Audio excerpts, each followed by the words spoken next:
our soul.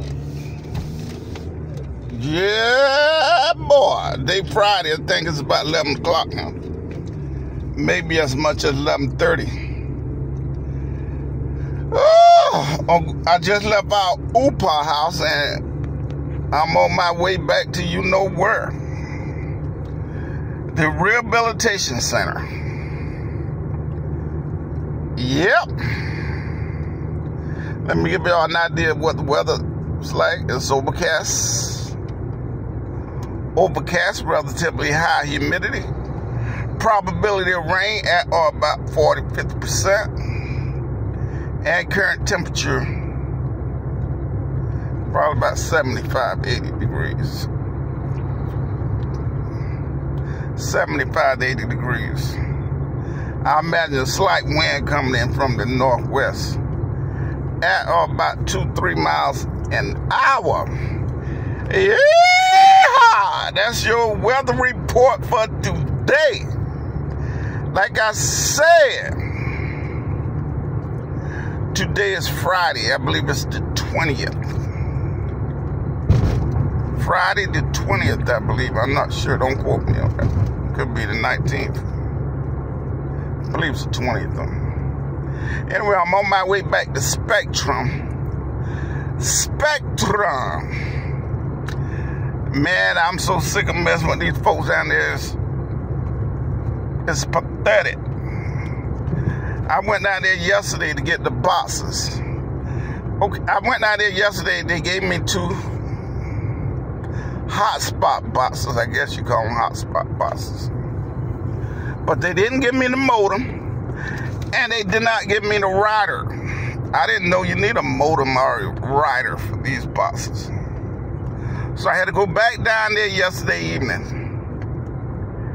At about 5 o'clock, I guess. To get the modem and the router. Well, that worked out okay. I got the modem and the router.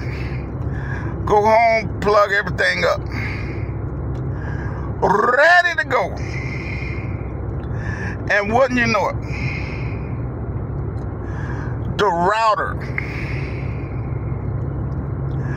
router is not serviceable. What happens when you plug the router up to the modem? The modem light up, gives you a blue light telling you everything is okay. It transfers that information to the router. The router should light up and give you a blue silent light telling you everything is good to go. But in the case of the router I got, it's a blinking red light, which means not ready. Everything is not good to go. So that being the case, there's no way you're going to connect to the internet. No way, Jose. Just ain't going to happen, so I have to take the router back and get another one. Because it's non-functional. Anyway, shit. Once I get through with that, I gotta meet Madam Lisa at the Rehabilitation Center. Our father gave me a couple of tasks he wanted me to take care of, and I'm in the process of doing that also. Yep, get that done. As y'all know, our father came home yesterday for a very specific purpose. Didn't quite turn out like that. But anyway, he stayed in the house last night and they took him back this morning to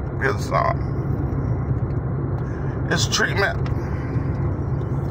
And from there, everything is in line to return him to the Rehabilitation Center. The Rehabilitation Center. And that's pretty much where he's going to remain. For the most part, we're focusing on long-term treatment, if that's a possibility. There are a couple of certification that must be met before that happens, but if we can get that done, then there's a chance that we'll put them in long-term care. Oh boy, I'm about to miss my damn turn. Anyway, I'll tell you this. Our father essentially need round-the-clock care, 24-hour care. And I'm telling you, that is a tall order. It'll wear one person out. If you don't have a general experiences in that kind of stuff, then it'll wear you out. Because, like in my case, I don't know nothing about anything. So I am absolutely not the person for this kind of task, this kind of situation.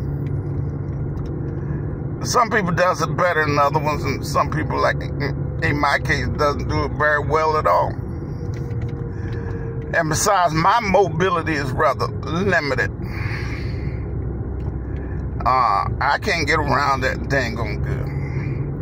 And in our father's case, he need constant monitoring. And it takes somebody with a caregiver type background to have any idea what other kind of things you need to be aware of and you need to be on the lookout for. What the expectations are and how to deal with these kinds of situations that pops up here and there and there and here and all that kind of stuff. So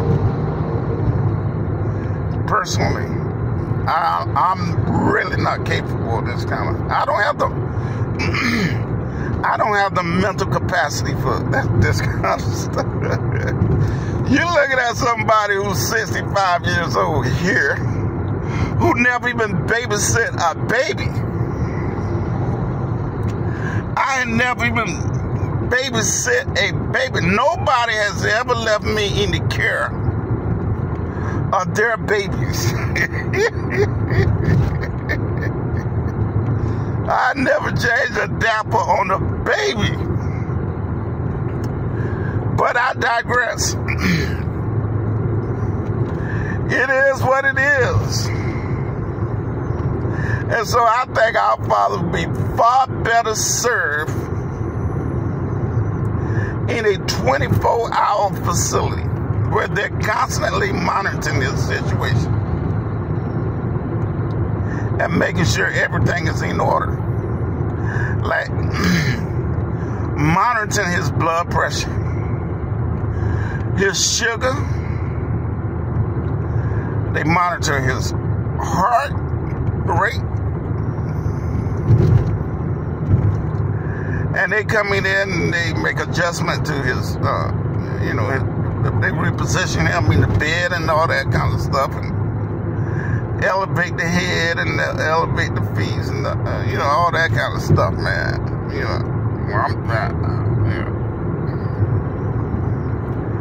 It's good to have somebody like that. And if he's got some sort of anomaly, pain or something like that, they take care of it. They have access to the necessary medication to relieve him of anxiety, pain, and all that kind of stuff, shit. I don't know any of that, you know what I'm saying? And they know what blood pressure, what kind of medication, when it's to be distributed, and how much. I guess I can do the medication part, I imagine. But, shit, I don't know. It takes a lot, man. Woo! So, I I think we back at square one, at least for right now. And my recommendation is that this is where our Father's better served.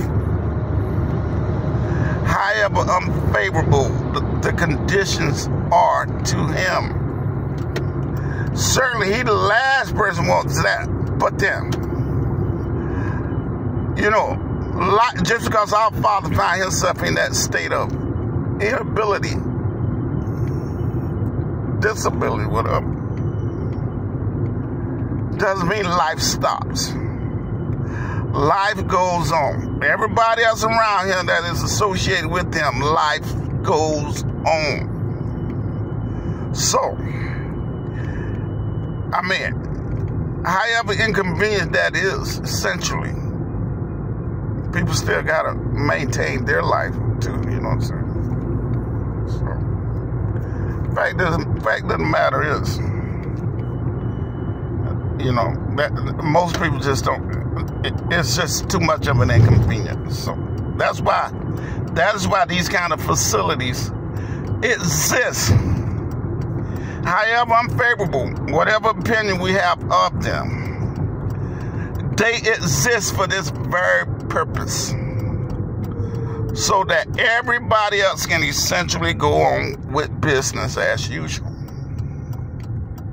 You can't ask a person, you know, like, because of this situation,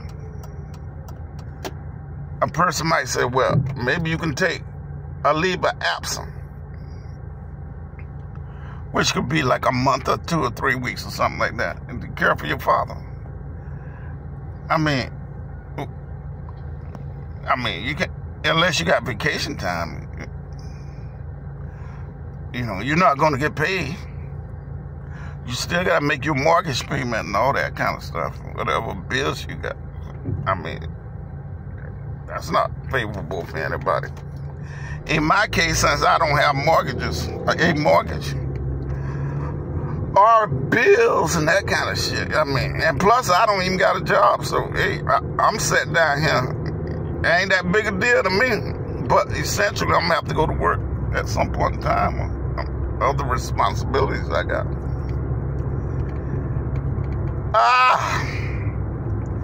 But you can't expect anyone else to do it.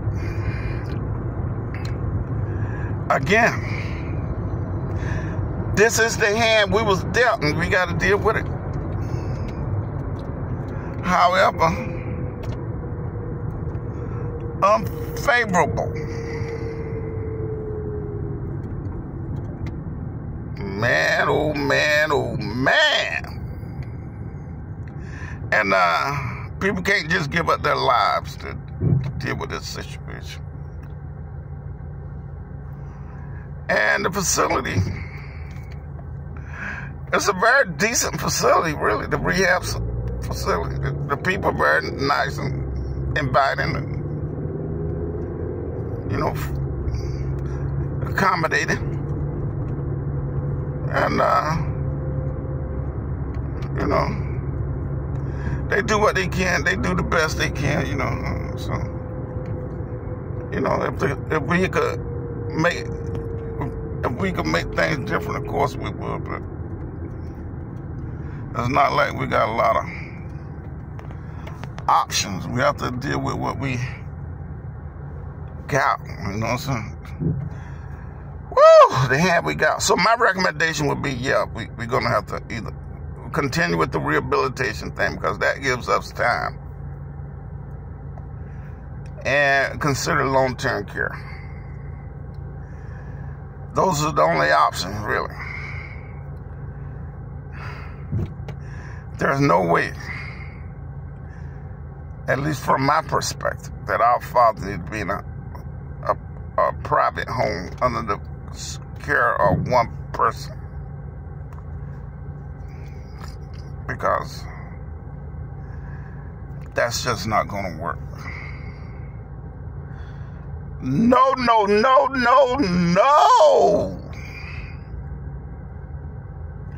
Anyway, what the hell am I talking about? Oh, honey buns, I look good in my nice brand new shirt here I got from Walmart yesterday. My nice shirt, I should have washed it before I wore it. But I didn't. This is a $12 shirt. One of them cheap Walmart brand. I think it's called George or something. Pretty much a Walmart brand. And I took me a nice shower today. Like I said, our father was in the house yesterday, last night.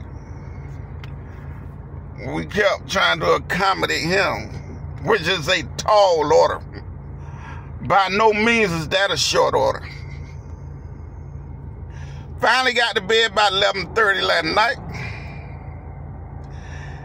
Had to get up at 5 a.m. this morning, getting ready for the people to come pick them up to take them to dialysis and all that stuff. My hat goes off for the people that's helping me out. Okay. And that was pretty much it. After they came and took our father away at about 7 o'clock this morning, I went back to bed. Yeah, boy, I was so exhausted, man. I was rather exhausted. I mean, yeah, maybe about 40 years younger.